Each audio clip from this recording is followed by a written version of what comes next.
selanjutnya kita ke soft skill guru pendidikan agama Islam. Ini urgensi soft skill dalam pendidikan. Yang pertama, ayo.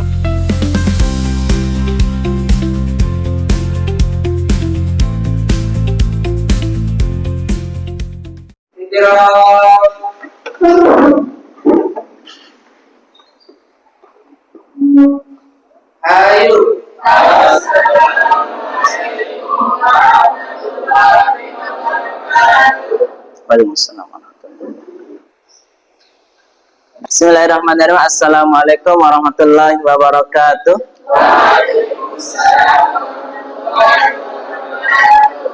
Alhamdulillahi rabbil alamin, wassalatu wassalamu ala asyrafil anbiya'i wal mursalin wa ala alihi wa sahbihi ajmain, amma ba'du. Bagaimana kabar kalian semua mahasiswa? Alhamdulillah. Sebelum kita melanjutkan perkuliahan kita tentang mata kuliah pendidikan soft skill, materi urgensi soft skill dalam pendidikan, terlebih dahulu kita absensi. Ya, silakan dijalankan absensinya.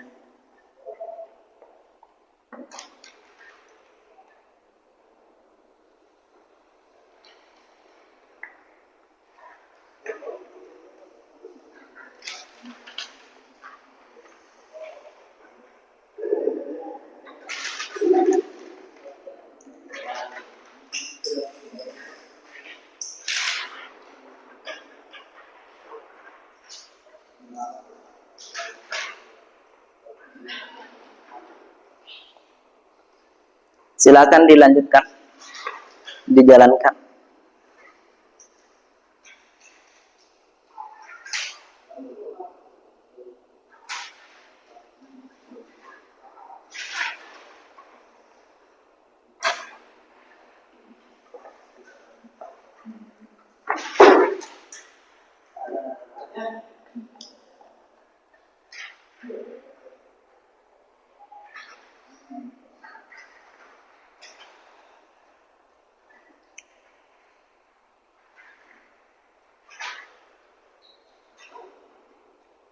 Ya, silahkan dipercepat.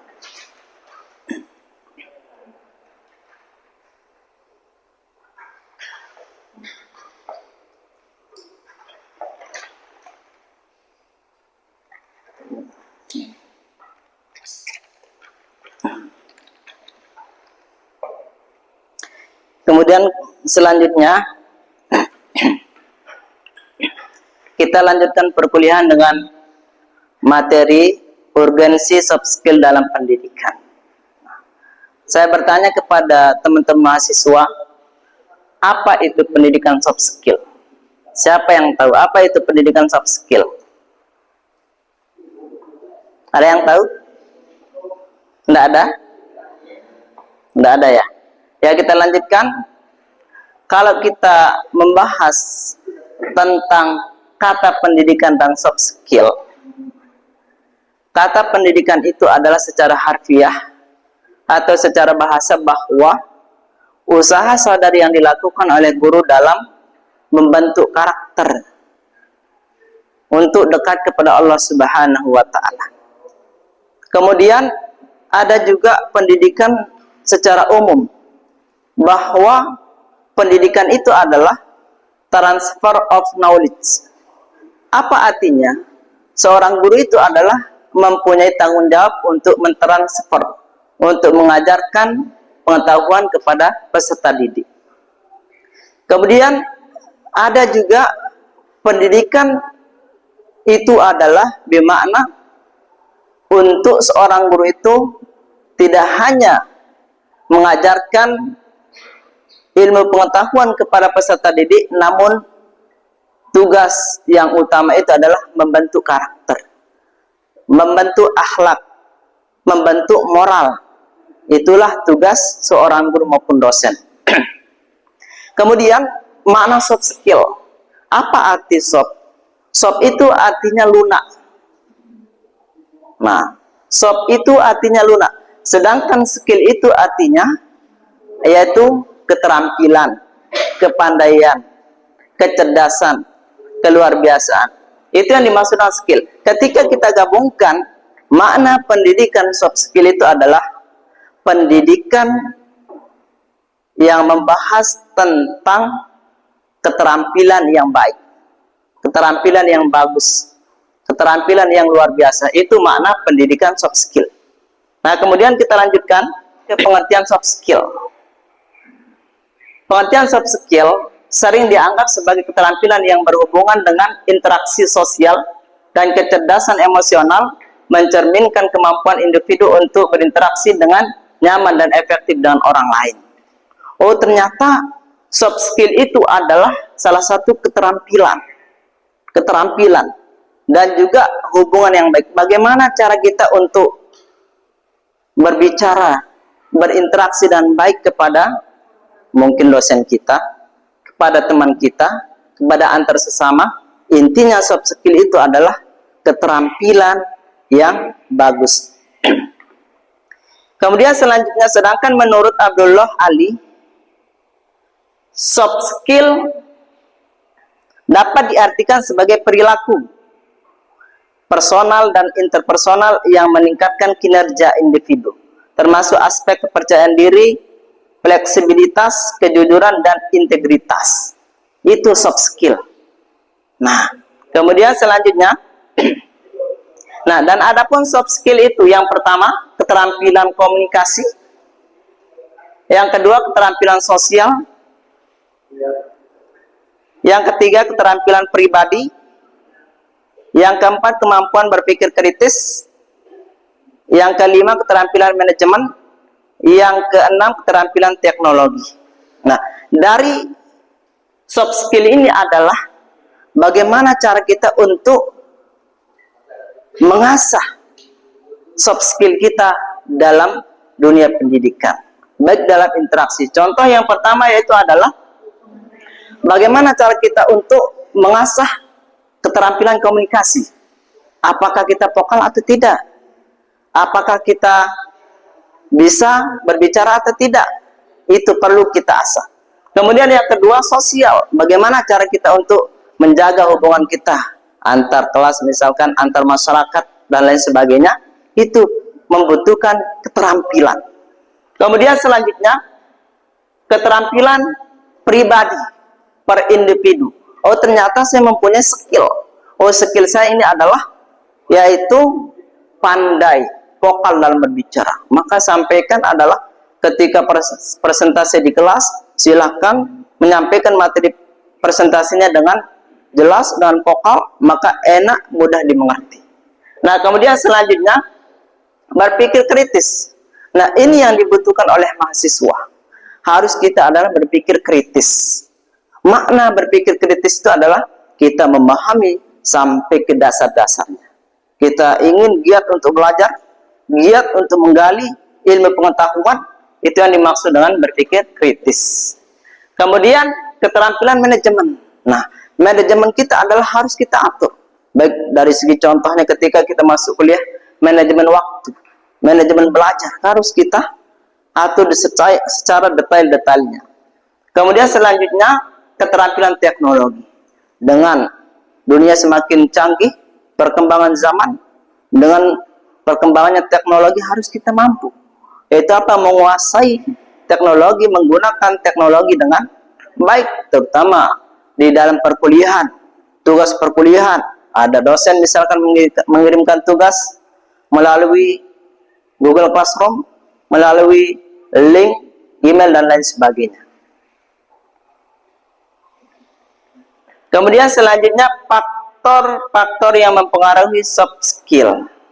Nah, yang pertama faktor pendukung. Apa yang dimaksud faktor pendukung? Yang pertama itu adalah motivasi. Harus mahasiswa itu adalah termotivasi ketika masuk kuliah. Nah, ketika misalkan ada mahasiswa tidak mempunyai laptop, jangan tidak mempunyai laptop itu adalah sebagai kendala kalian untuk tidak masuk kuliah, akan tetapi itu sebagai penyemangat kalian untuk masuk kuliah. Oh, ternyata saya tidak punya laptop, tapi dengan ketidakpunyaan itu kalian semangat, lebih semangat untuk masuk kuliah, mengerjakan tugas dan lain sebagainya. Karena itulah orang-orang yang pasti akan sukses. Nah, kemudian selanjutnya yaitu orang tua. Oh, ternyata untuk mengembangkan soft skill peserta didik atau mahasiswa itu adalah tidak pasti ada dukungan dari orang tua, ada support. Karena kita ketahui bahwa pendidikan yang pertama itu adalah ibu atau madrasatul ula. Karena yang pertama kali tempat kita belajar adalah orang tua kita. Maka orang tua ini adalah sebagai support dalam dunia pendidikan dalam mengembangkan soft skill.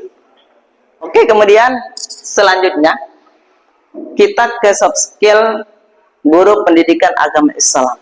Oh, ternyata guru pendidikan agama Islam dalam menyampaikan sebuah materi harus mempunyai soft skill. Harus mempunyai keberanian dalam menyampaikan materi perkuliahan.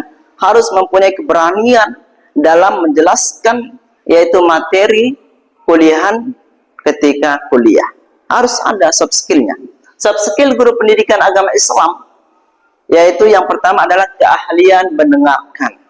Nah, harus guru itu adalah harus mendengarkan, tidak tuli. Apa artinya?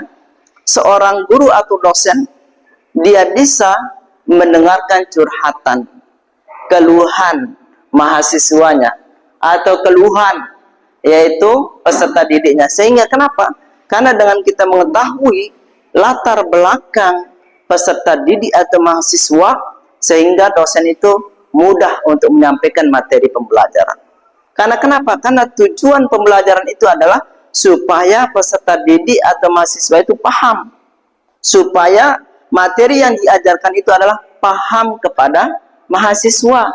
Tidak ada guru, istilah guru mengajarkan materi pembelajaran supaya menjadi bodoh. Ada enggak? Ada. Supaya kalian ini menjadi bodoh. Oh, ternyata tujuan dosen mengajar itu adalah supaya kalian menjadi orang bodoh. Ada enggak? Tidak ada. Makanya tujuan pembelajaran itu adalah untuk materi yang disampaikan, diajarkan oleh guru itu atau oleh dosen supaya dipahami atau dimengerti oleh mahasiswa. Kemudian selanjutnya, penggunaan bahasa yang sesuai. Nah, seorang dosen maupun seorang guru harus memperhatikan bahasa yang digunakan. Kalau dia anak SD, maka sesuaikanlah bahasanya ketika mengajar anak SD dengan MTS, SMA, maupun perkuliahan. Kalau di perkuliahan, dikenal dengan ilmiah. Oh, ini penjelasan secara konkret. Secara konkret itu artinya secara nyata, secara jelas. Kata konkret itu adalah kata-kata ilmiah. Secara sakral, oh, setiap ini adalah penggunaan bahasa yang baik, itu sakral. Sakral itu artinya suci, baik, dan bagus. Nah, ini tempat penggunaan bahasa itu harus dipahami oleh dosen maupun orang yang mendidik kepada peserta didiknya. Kemudian selanjutnya, penguasaan nonverbal. Nah, penguasaan nonverbal. Apa yang dimaksud dengan nonverbal? Nonverbal itu adalah bahasa tubuh. Nah, ketika ada peserta didik atau mahasiswa menangis, oh dia kenapa? Oh, harus seorang dosen itu mengerti kenapa dia menangis. Mungkin ada masalahnya di rumah, mungkin ada bertengkar sama pacarnya dan lain sebagainya. Kita tidak tahu. Nah, mungkin ada yang bertengkar sama pacarnya di sini ada. Harus paham yang laki-laki, pahami yang perempuan ketika menangis. Dia kenapa? Oh, mungkin karena dia tidak cinta atau tidak suka sama temannya. Harus paham. Nah, ketika dia mengatakan apa?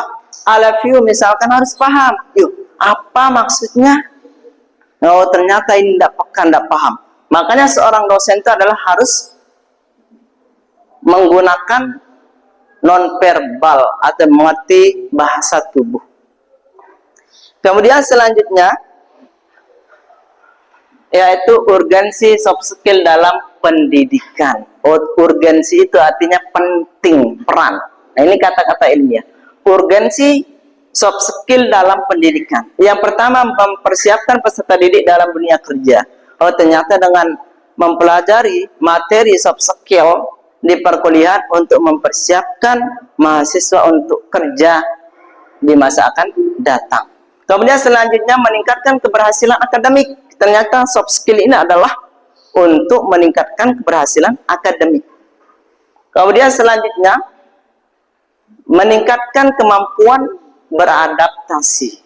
Nah, harus kita bisa beradaptasi antar teman kelas kita, teman kelas yang lain, orang lain, dan lain sebagainya. Selanjutnya membangun kemampuan berpikir kritis. Harus mahasiswa berpikir kritis. Jangan otaknya ini tidak digunakan. Harus apa? Berpikir kritis. Bisa ketika presentasi bisa berargumentasi, bisa berpendapat, bisa bernarasi. Itu bisa saling menangkap penjelasan ketika presentasi di kelas. Kemudian meningkatkan kualitas interaksi sosial. Harus seorang mahasiswa maupun peserta didik harus tingkatkan komunikasinya dengan baik. Harus vokal dalam menyampaikan, berkomunikasi, dan interaksi. Kemudian selanjutnya pentingnya soft skill. Yang pertama bagi peserta didik. Nah, bagi peserta didik meningkatkan kepercayaan diri. Oh, ternyata soft skill itu penting sekali. Penting sekali soft skill itu. Kemudian yang kedua mempermudah komunikasi. Soft skill itu untuk mempermudah komunikasi. Kemudian yang ketiga membentuk karakter positif. Soft skill itu adalah untuk membentuk karakter kita, moral kita yang positif atau yang baik. Kemudian meningkatkan kemampuan bekerja sama. Kita berkolaborasi atau kerjasama, diskusi. Ketika presentasi harus diskusi. Kemudian selanjutnya meningkatkan kesiapan memasuki dunia kerja. Itulah pentingnya soft skill. Kalau bagi dunia kerja, yang pertama memudahkan kolaborasi, tim, kerjasama antar kerja. Ada yang kerja di kantoran, ada yang kerja jadi guru dan lain sebagainya. Harus apa? Harus kerjasama. Supaya apa? Supaya tujuan yang disampaikan itu adalah berhasil. Kemudian kita kesimpulan saja. Kita ke kesimpulan. Nah, kita menyimpulkan materi perkuliahan kita pada hari ini, yaitu soft skill memiliki peran yang sangat penting dalam pendidikan karena mendukung keberhasilan akademik, pembentukan karakter, kesiapan kerja, serta kemampuan beradaptasi dengan perubahan zaman. Soft skill secara konsisten, soft skill dapat meningkatkan produktivitas, membangun hubungan yang baik, menghadapi tantangan dengan lebih efektif. Nah, teman-teman mahasiswa, bagaimana? Apakah kalian paham atau tidak? Paham atau tidak? Sekali lagi, apakah teman-teman mahasiswa paham atau tidak? Paham. Nah, kemudian teman-teman mahasiswa, sebelum saya tutup, silahkan teman-teman mahasiswa semakin rajin, giat untuk mengasah soft skill kalian. Silahkan cari di dalam diri kalian apa soft skill yang kalian miliki. Oh, apakah saya ini adalah cepat untuk memahami materi perkuliahan? Oh, soft skill saya ini adalah pandai untuk mengedit dan sebagainya. Oh, soft skill saya ini adalah hebat dalam berkomunikasi, hebat dalam berinteraksi. Misalkan, silahkan cari soft skill kalian dan kembangkan sendiri. Ya, mungkin sekedar ini yang dapat saya sampaikan. Kurang lebih sekian. Assalamualaikum warahmatullahi wabarakatuh. Waalaikumsalam warahmatullahi wabarakatuh.